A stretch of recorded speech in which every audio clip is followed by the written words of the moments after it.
คือแบบญาติทั้งแม่เจ้ากับมียังมีอยู่บ่ตอนนี้มีอยู่แต่อยู่เวียดอยู่เวียดบ่เลยบ่เลยอ๋อเจ้าก็เคยไปหาเพิ่นบ่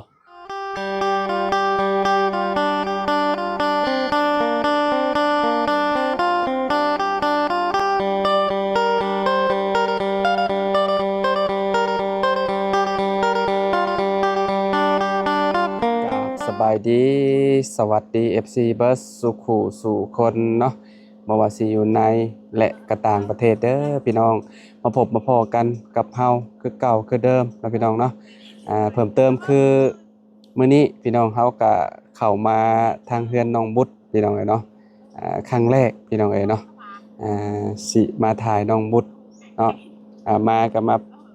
เจอน้องหัวเพิ่นอยู่นี่พี่น้องเอ้ยเนาะสงสัยเพิ่นมาหาพี่น้องเพิ่นบ่หรือว่าจังใดเนาะก็พอดีแหละถึงจังหวะเลยพี่น้องเอ้ยเนาะเอาไปเบิ่งไปชมนำกันเงินชาลัดแปดพี่น้องเอ้ยเนาะมาก็พอดีเลยเนาะน้องหัวกับน้องบุตรอยู่นำกันเลยมื้อนี้เนาะขออนุญาตแน่เนาะนี่ผู้ใดผู้หนึงก็ได้เนาะพี่น้องเอ้ยโอ้มื้อนี้คือมาฮอดพี่ไปดินกับสาวบุตรโบไปส่งลุงเฮิมโบเห็นลุงเฮิมมาเรายางไปคนเดียวเราก็ไปส่งแล้วเพราะอ้ายคิดว่าเจ้ามาเฮือนญาติเจ้าซะดอกเพื่อไปดินเฮือนนะสาวไปนั้นเป็นลินเฮือนนะสาวโดยแล้วก็มาผิดเลยแล้วก็เห็นบุญเลยบ่แล้วก็เห็นลุงเฮิมแล้วก็เลยยางลุงเฮิมเพิ่นมาแต่เฮิงแล้วก็มาคือกันโอ้เข้ามาแล้วพอดีจอดรถอยู่เฮือนน้องหัวเพิ่นพอดีพี่น้อยเนาะบ่าวบุญเพิ่นกำลังถ่ายคลิปน้องจันอยู่แต่ว่าบ่เห็นน้องหัวพี่น้อยเนาะพอดีว่าเฮาก็สิเข้ามาหาทางน้องบุตรอยู่แล้วเนาะก็เลยลงมาพี่แต่ว่ามาก็มาเจอน้องเพิ่นอยู่นี่เนาะโอ้เฮือนเราก็นักพอสมควรเนาะน้องหัวเนาะแม่อ๋อขึ้นไปเบิ่งทางเฮือนบ่จังน้อยจะขึ้นไปเนาะบนนี่ฝนตกนี่เป็นเอาได้น้องหัวคักปัญญาที่ไผสานี่น้องบดดินนี่นะบดปลูกเขื่อนปลูกหยังนี่ได้ของเจ้าเองบ่ของเพิ่นเองเนาะพี่ฮอดใช่หาน้องบ่จากต้นมะขามพุ่นบ่ต้นมะขามแล้วก็มองลักนั่นบ่ลักที่กระเจ้าอัน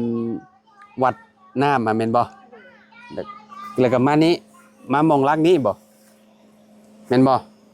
ลักแดนอยู่นี่แม่นบ่ทางนี้ก็ฮอดใช่ฮอดมองชุมเจ้ายืนนี่ก็บ่กว้างปานใดเนาะน้องหัวเนาะนี่แต่ว่าก็เป็นอ้อมเฮือนว่าแต่ว่าก็เป็นดินเพียงอยู่พี่น้องเอ้ยเนาะเฮือนเพิ่นก็สิไปแหละพี่น้องเนาะสิล่มแหละตั้งแต่แม่เจ้ายังอยู่บ่เฮือนหลังนี่ได้จักปีแล้วเป็นยังโซฮะน่ะใหม่ตะดกในเรื่อง12ตั้งแต่เจ้าอายุ12ปีเฮ็ดเฮือนหลังนี้เนาะบ่เฮ็ดเฮือนหลังนี้เขาเฮ็ดก่อนสวุฒิบ่ตอนนั้นเจ้าอายุเท่าใดซะละสวุฒิยังบ่ทันเกิดเฮือนหลังนี้ได้ตอนนี้เจ้าจักปีแล้วก็18ปอแสดงว่าก่อนชาวบุตรบ่เกิดนี่ก็ประมาณ20หน่อยๆแล้วนี่เนาะแม่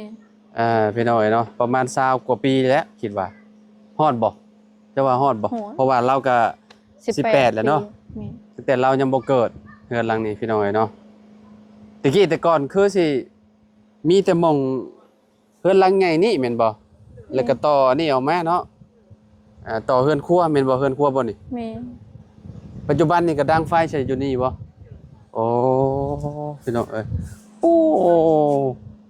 บ่ย่านไฟไหม้บ่น้องพุ่นน่ะพี่น้องเอ้ยเนาะโอ้ยเนาะอยู่กันจักคนเฮือนหลังนี่5คนมีเจ้ามีน้อง3คนแล้วก็พอว้าวพี่น้องนอนกันแบบไดเนาะ ไปจ้ะขึ้นมาเบิ่งน้ำกันพี่น้องเอ้ยอันนี้บ่บันไดขึ้นน่ะ ใครขึ้นก่อน เจ้าแลกขึ้นก่อน เจ้าของเพื่อนขึ้นก่อน เอาขึ้นไปน้องบดให้น้องบดขึ้นพี่น้องเอ้ยช่วงนี้เนาะมันอยากเปื้อนๆแน่เพราะว่าฝนตกพี่น้องเอ้ยเนาะฝนตกก็หากะหยุดเนาะน้องหัวเนาะ แม่ หากะหยุดเมื่อวานนี่แหละพี่น้องเอ้ยเนาะแต่ว่าเมื่อวานนี่ก็ตกอยู่เนาะแม่นบ่น้องหัว แม่น แต่ว่ามันฮักเด้อโย อย่าเว้าแม่ข่อยแห่งยานนี่นะ ฮะ อย่าเว้าแม่ข่อยยานนี่ ตกลงชานงานเขาแล้วเจ้าอ๋อตัวพี่น้องเอ้ย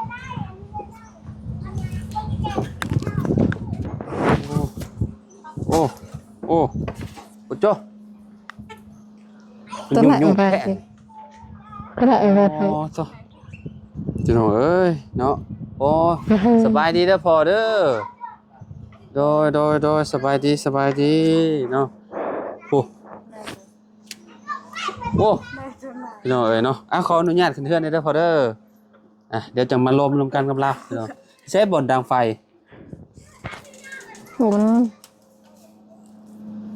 โอ้น้ำหนักหลายสิบ่นั่นบ่นี่โอ้เป็นแต่ย่านแท้จะบ่ย่านมันฮักบ่น้อง ยานอยู่เลยจะเป็น โอ้ดังไฟอยู่นี่เนาะ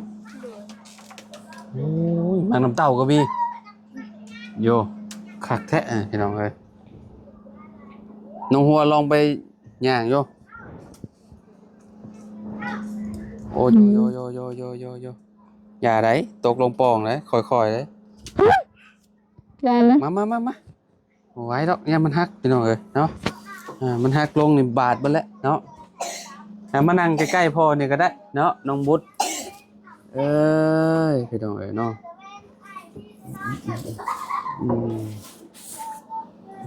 อันนี้ลูกคนลาบ่จักปีเลย 8 ปี ได้ประมาณ8 ปี ประมาณ8 ปีก็อีกผู้หนึ่งได้ใช่อีก2 คนไปใช่ไปลิ้นบ่ โดย ประมาณ น้องบุตรนี่เป็นคนกกบ่ โดย บ่ บ่ได้แม่นลูกคนกก น่า บ่ ระเบิดเนาะ ไอ้รูดเมียน ยังมีอีกบ่คนกก เบิดที่ เมีย ก่อนหน้า แม่น้องบุตรมีอายุแต่ว่าต่างแม่บ่ อ๋อ แม่เดียวกัน ลูกคนละแม่อืมก็คืออันเพิ่นอยู่ไสซะ เราเอาเมียอยู่บ้านกุยกูหั่นน่ะ บ้านใดก็ บัดกู กุยกู บ้าน ทางเมืองนองอยู่เวียด โอ้อยู่แถวเมืองนองพู้ โดย โอ้พี่น้องเอ้ยเนาะก็ปัจจุบันนี่ก็คืออยู่กันหาคนเนาะตอนนี้เนาะพากันนอนแบบได้แต่ละมื้อ คนในแรกนอน นอนเรียงกันแล้วนี่เนาะ ไปนอนเพื่อนเขาไปคอนอนเพื่อนเขาลูก ไผประคอนอนเฮือนเพิ่นน้องบุตรบ่ ตามบ้านบ่ลูกหน่อยก็บ่ต้องคอ ไปนอนเฮือนกับเจ้า ไปคอตามชาวบ้านนี่แหละ โอ้ขอนอนนำชาวบ้านอ่า 2 คนนี้พอลูกไม่นอนกับ เจ้านี่นอนนำกัน แต่ว่าบุตรเด้ บุตรไปนอน ไปนอนกับเพื่อนสว นอนเฮือนน้องหัวตอนนั้นมันบวชไปหับจ้างบุตรไปคอนอนเพื่อนเขา สมมุติว่าน้องหัวบ่อยู่ได้บัดนี่ไปนอนอยู่ไส นอนเฮือนน้าสาวน้องอี นอนเฮือนน้าสาว แม่ อืมพี่น้องเอ้ยเนาะกับ เวลาฝนตกนี่เรียบร้อยแล้วพอเนาะหัวคักได้เนาะ จ้าบวชมาแล้วเป็นลมพัดหรือลมมดเขา อืม กระ ชาติ ปาย เข้ามามุมนี้เลย ลงเนี่ยเปิ้ล เมียเจ้าเสียแต่โดนแล้วบ่ แล้วได้5 ปี 5 ปีแล้วโอ้เพิ่นเป็นหยัง เมี น่ะ ย พ่อ ตาย5 ปีเมียแม่พอดีได้9 ปีแล้วเมียแม่พอดีแม่พอดีได้5 ปีแม่เม็ดเนี่ยรู้ เอ้าเจ้ามีเมียจักคนนั่นนี่ 3 3 คนผู้ 3ก็ตายหมด ฮะตายเบิดก็คือน้องบุตรนี่เป็น จักคน 3 3 แบบว่าอันกับ อันน่ะเมียคนที่เท่าใดอันแม่น้องบุญ คนที่สอง ที่ชอบ ผู้ที่สองมีน้องบุตรแล้วก็มีไผอีก นาวอนสอนชัย โอ้ น้องชายของน้องบุตร ลูกกับแม่นี่คืออัน จ้ะ อ๋อกับแม่น้องบุตรนี่ได้อยู่3คนเนาะแล้วก็ แม่ผู้นี้ผู้หนึงผู้เดียวนี่ แม่ผู้นี้ผู้หนึง แล้วเมียกกหันผู้หนึงมันน่ะอ่ะ เมียโกกอีกผู้หนึง อายเราผู้เอาเมียอยู่บ้านกู 3เมียเลยนี่บ้านเดียวกันเบิดเลยบ่ คนละบ้าน แล้ว คนละบ้านบ่เมีย แม่ผู้ดีเป็นคนเวียดนาม เอาลูกครึ่งบ่ อืมอยู่เวียดนามแม่แล้ว เวียดนามแท้ๆนี่บ่ หมอคน คนลาวเทิงคือ คนลาวเทิงแต่ว่าไปอยู่เวียดนาม แม่นก็ไปอยู่ อ๋อ เขาไปอยู่เวียดนั่นแหละ เอ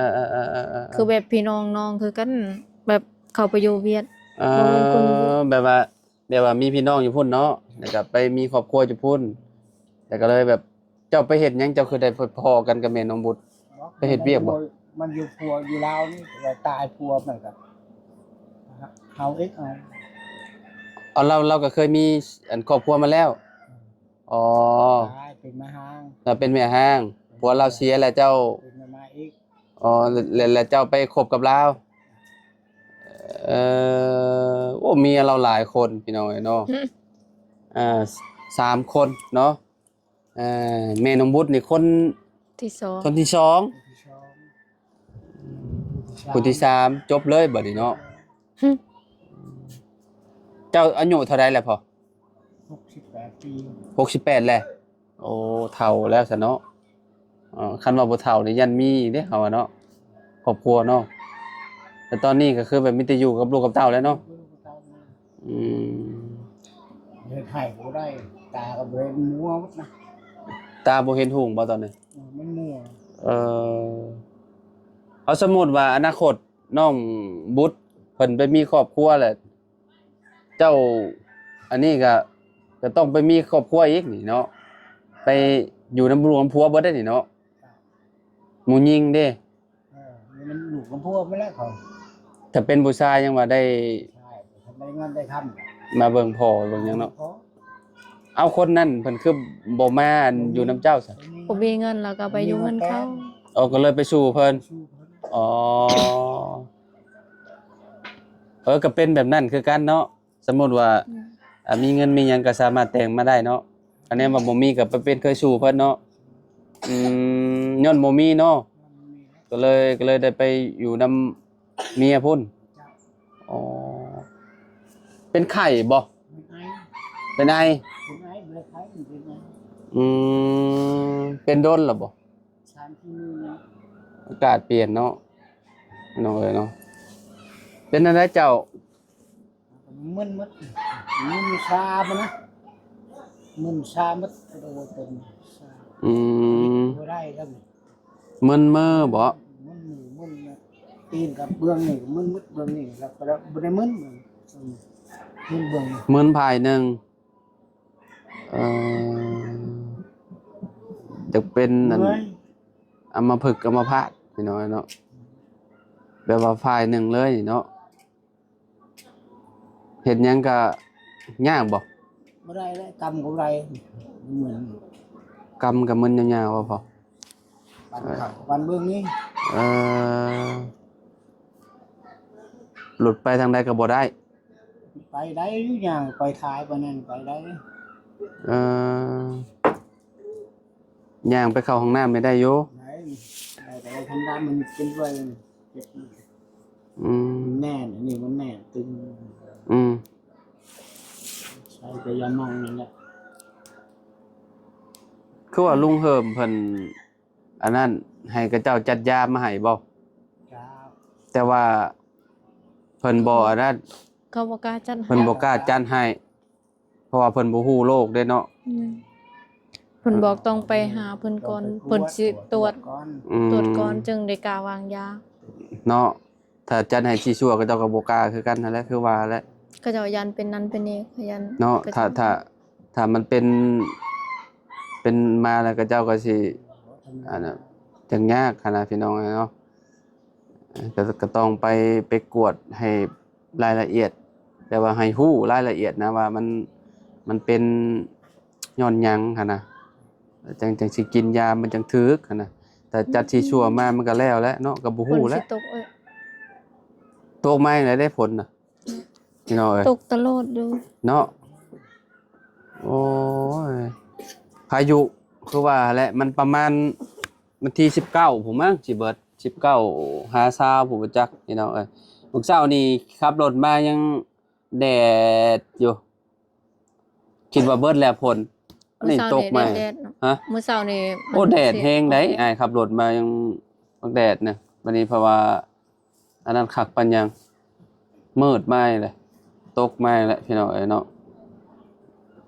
ข้าวซุมเจ้าแต่ละปีซุมเจ้ากินอยู่ไสซะพ่อ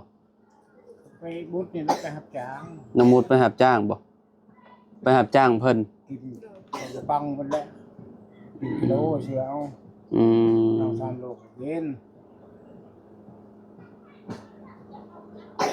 ใครเนี่ยดอกเนาะน้องบุตรเรายังเฮ็ดเวียกเฮ็ดงานได้อยู่พี่น้องเอ้ยเนาะยังพอได้เลี้ยงพ่อได้อยู่เนาะข้าวน้ำพี่น้องเนาะบางทีบ่มีก็ขอนํพี่น้องบ่พี่น้องเจ้ามีจักคนพี่น้องเจ้า มีแต่ชาวบ้านและอยู่บ้าน เอ้าเจ้าบ่ได้มีพี่น้องบ่ คนหนึ่งตายแล้วตายเป็นเบาหวานพุดจูดอยู่พุ่นปีนี้แหละหลังล่าเนี่ย พี่น้องเจ้าหั่นแหละแสดงว่ายังเหลือแต่เจ้าผู้เดียวบ่ ยังคนหนึ่ง อยู่ไส บ้านบงบุญ หึ อยู่บ้านบงบุญหนึ่งไปชูอยู่พุ่น อยู่วันบางบุญ น้องติด ใกล้กับเมืองแซนนั่นเล ติ ย ดพอแล้วคนนั้น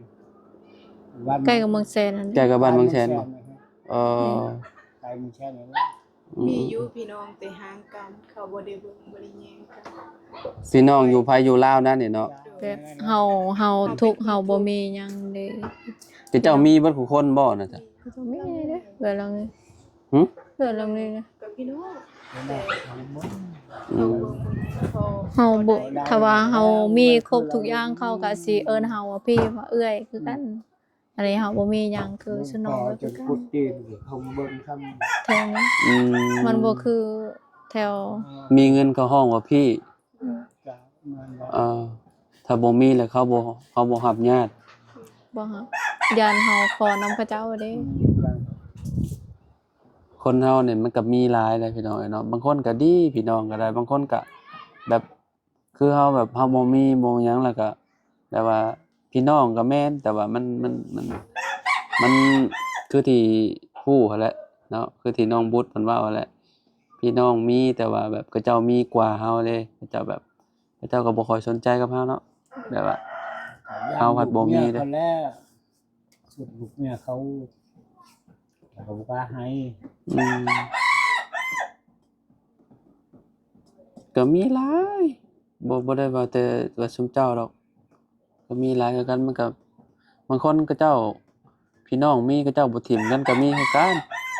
มันเองเป็นบางคน เนาะ มันก็เป็นมันก็บ่ได้แบบเบิดทุกคนดอกหันนะเนาะน้องว่าเนาะ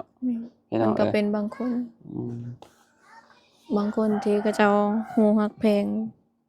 อายเอ้ยน้อง คือเจ้าก็พี่น้องบ่ได้ถิ่มแบบว่า บ่ เจ้าแล้วก็แบบยังเบิ่งแยงกันอยู่แล้วว่า โดย อืมแต่ว่าอันนั้นคือแบบญาติทั้งแม่เจ้ากับมียังมีอยู่บ่ตอนนี้ มีอยู่แต่อยู่เวียด อยู่เวียดบ่เลยบ่ เลย อ๋อเจ้าก็เคยไปหาเพิ่นบ่ แต่แม่เคยตายบ่เคยไป ตั้งแต่แม่เจ้าเสียไปนี่คือแบบเจ้าบ่ได้ไปจักเทื่อบ่ได้ไปเยี่ยมเพิ่นเลย เลย ตะกี้นี่คือไปอยู่เนาะ ไปนำแม่ เพิ่นบ่ได้ให้บ่อันที่ทางเพิ่นบ่ได้มีบ่อยู่พุ่นทางแม่เจ้า เขาก็มีลูกมีผัวมีลูกมีหลานคือกันไปสิให้ อืม เขาก็ แต่ว่า ให้ลูก สมบัติ ให้หลาน แบบ เขา แต่พ่อแต่แม่แล้วหั่นน่ะแล้วบ่ได้มีบ่ บ่มี เอ่ออ๋อเนาะคิดว่าแบบเสียไปแล้วก็มีสมบัติให้ลูกแบบว่ามีที่มีหยังเนี่ยพอได้เอ่อเฮ็ดอยู่เฮ็ดกินหั่นน่ะ เอากับแบบคือเฮานี่เด้แบบเอาผัวแบบตอนเฮายังสาวเฮาก็อยู่นำแม่พัดเอาผัวแล้วก็ไปอยู่นำผัวและเครื่องในเฮือนก็ให้น้องให้ผู้ที่เขาเลี้ยงพ่อแม่ฮะ อืม ได้ เฮาสิเอาผัวแล้วก็แล้วบ่ได้ เจ้าก็ ยัง สมมุติว่าเจ้าได้ออกไปแล้วก็บ่สามารถแบบเอาได้เนาะ แม่น ก็ต้องป้าให้ผู้ที่ว่าดูแลพ่อแม่ไปแล้วติ แม่นแต่ว่าน้อง คือ สิแบ่ง แม่น้องบุตรนี่ก็มาอยู่น้ำพ่อนี่ก็คือแบบกับป้าแบบให้พี่ให้น้องก็คือจบเนาะก็บ่ได้ ได้แล้ว อืม แบบส่วนหลายผู้ชายเขาได้เขาอยู่นำแม่เด้ แม่น ผู้ ส่วน ห ให ญิ ญ่ ง ก็ผู้ชายผู้หญิงบ่ค่อยได้ดอก แม่น อืม ผู้หญิง เจ้า ไปอยู่เพิ่นผัว เจ้าที่เจ้านี่ก็มีแต่หม่องปลูกเฮือนนี่แหละวะ จ้า เออเฮ็ดให้เฮ็ดสวนอยู่ไสซะ มี บ่เฮ็ดเลยบ่ได้มีเลย มีแต่บอนเดียวให้ไทยชวนแต่ว่า อืม ขายปัวเมียก็เขาก็ซองนั่นแหละ ขายผัวเมียคนที่สองก็คือแบบเบิดเลยบัดนี้บ่มีหยังเลยพอได้แต่ปลูกอยู่หม่องนี้เนาะบริเวณนี้เนาะอืมโอ้ก็น่าสงสารเราเลยพี่น้อยเนาะทางน้องบุตรนี่คือแบบอยู่เฮือนกับแทบบ่ได้อยู่เฮือนเจ้าของหั่นน่ะแบบมีแต่ไปอาศัยอยู่นำเฮือนคนอื่นก็คือปัจจุบันนี้ก็มีแต่ไปอาศัยนอนอยู่ในเฮือนน้องหัวเนาะหัวเนาะ โดย อืมน้องหัวก็ใจดีเนาะให้หมู่นอนนำเนาะ อ้าวก็ให้นอนหมู่ไผที่อยากมานอนก็นอนบ่ได้ห้าม แม่นบ่ แม่น อ๋อ นอนนำกัน5คน6คน มีไผนอนอยู่เฮือนจังเลย เซาพอดเซาเตกเซาฮอนเซาบุตรแล้วก็น้องแล้วก็น้องสาวน้อง คือนอนรวมกันหมดเลย แม่น ตอนนี้หาได้ แม่น ป้า โอ้พี่น้อยเนาะ อยากนอนจักคนก็นอนบ่ได้ห้าม อ๋อ ไผอยากมานอนก็นอน ได้เนาะสมเจ้าเนาะ ได้ ให้นอนได้พี่น้อยเอ้ย เขาก็มีเฮือนคือกันแต่อยากมานอนนำเฮาก็นอน อื เฮาก็ ม คือกันแต่อยากไปนอนเฮือนเขาก็นอน มันนอนแบบมันนอนเป็นหมู่เป็นคู่กันฮะเนาะ แม่น แบบว่า นอนนำกันแล้วม่วน อืมแบบว่า นอนผู้เดียวก็บ่ม่วน เวลากลางคืนมาแล้วก็บางทีอยากเบิ่งนั่นเบิ่งนี่นำกันติ เบิ่งโทรศัพท์เบิ่งหยังเบิ่งดองเบิ่งหนังเนาะ แม่น ก็คือรุ่นตะกี้ก็ชุมข่อยก็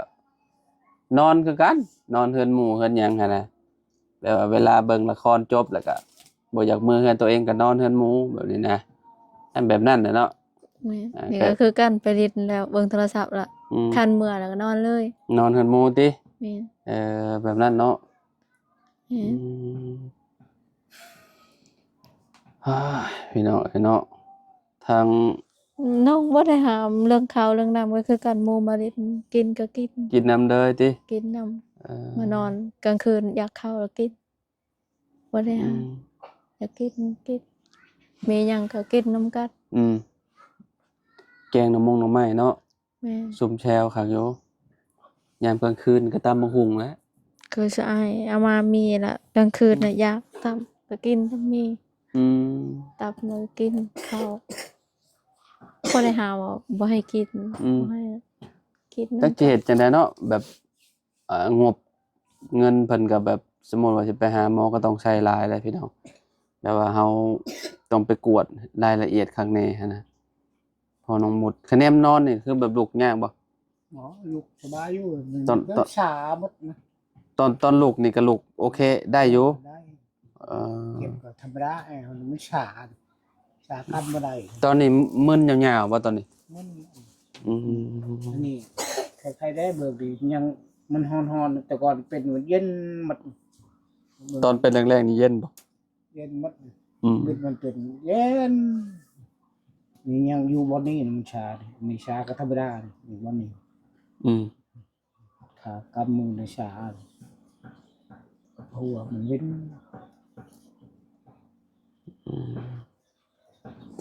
บินตลอดบ่หัว หนัก อืม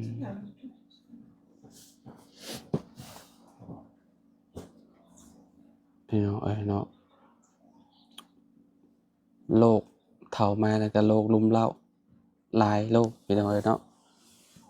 อืมเพื่อนนี่ปลุกแต่เฮิงแล้วเนาะ ลงแล้วอุ้ย ตั้งแต่บุตรบ่เกิดบ่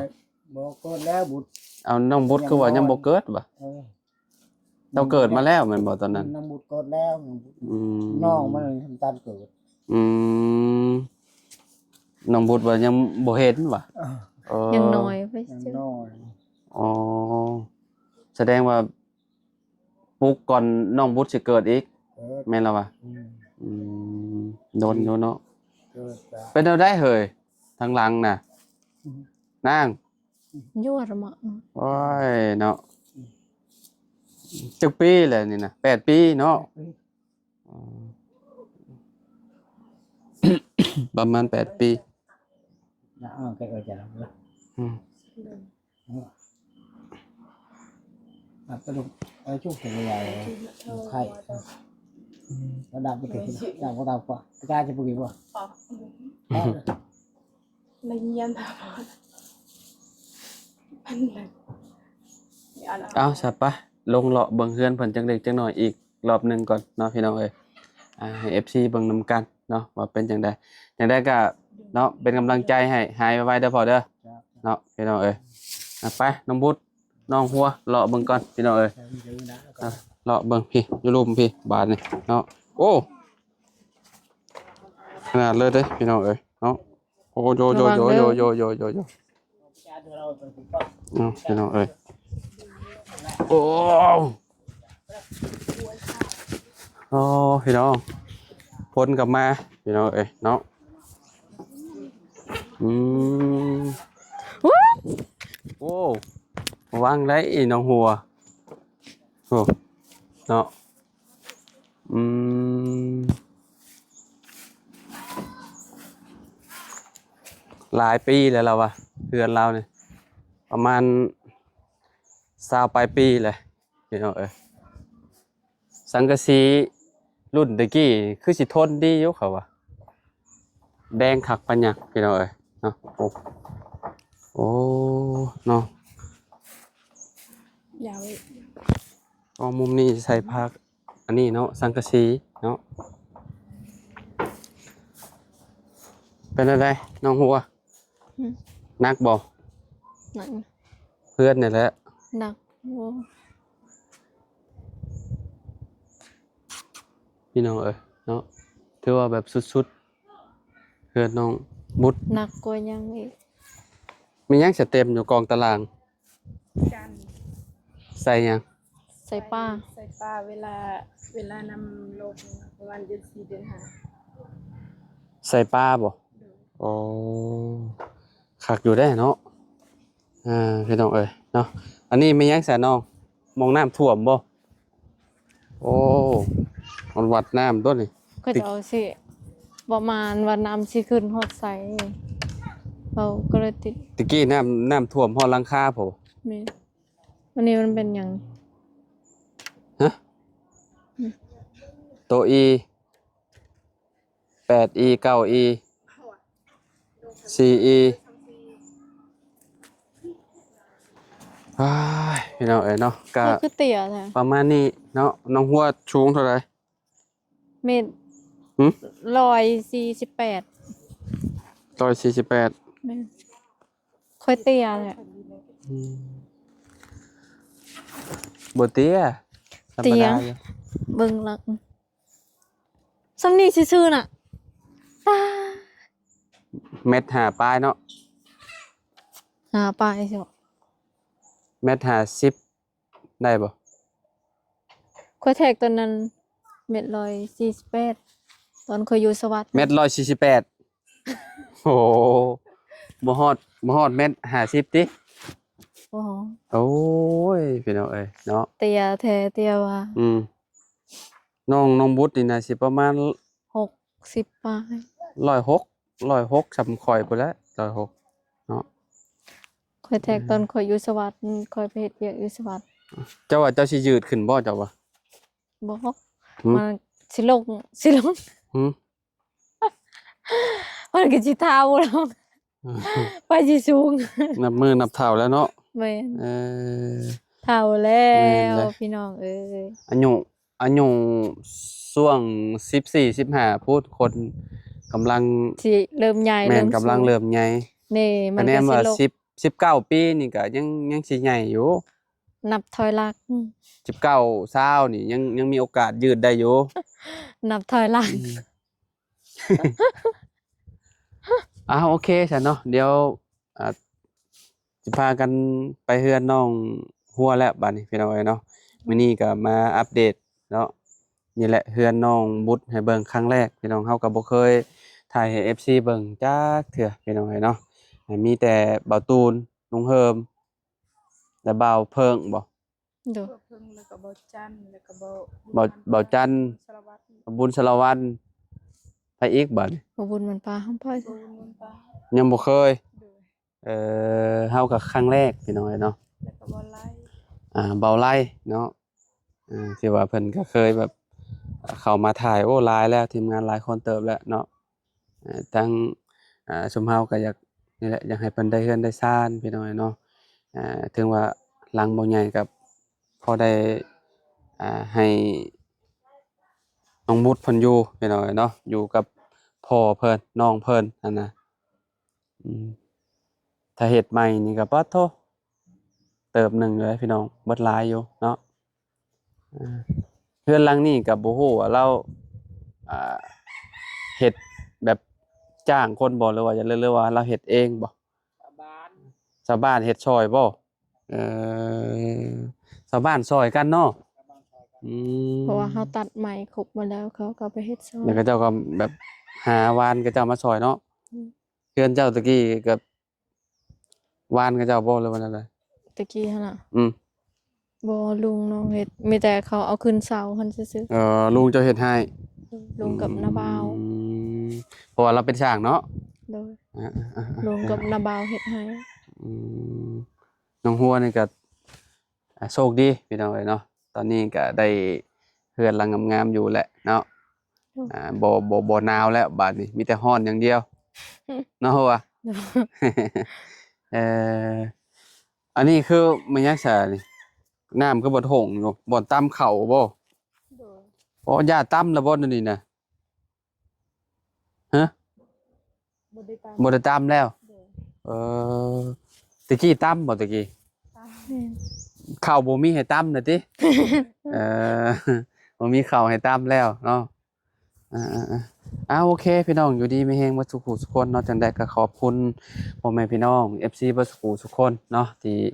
ติดตามและเป็นกำลังใจให้เด้อพี่น้องเด้อเนาะขอบคุณหลายๆเนาะมื้อนี้เนาะพามาเบิ่งนี่แหละเฮือนน้องบุตรเพิ่นพี่น้องบ่นักซำใดพี่น้องเอ้ยเนาะกับแบบโอ้เฮามาเห็นตัวจริงน่ะแบบสุดๆเลยได้พี่น้องเอ้ยเนาะแบบอ๋อต้องหม่องซานหม่องดังไฟก็จนสิน้องหัวจนบ่กล้าย่างแล้วพี่น้องเอ้ยเนาะอย่ามันฮักว่าซั่นเนาะ โอเคไปพอกันใหม่ โด เนาะ ยสวัสดี โดยสบายดีเด้อพี่น้องเด้อเนาะขอบคุณหลายๆพี่น้องฝากกดไลค์กดแชร์หน่อยเด้อพี่น้องเด้อเนาะโดย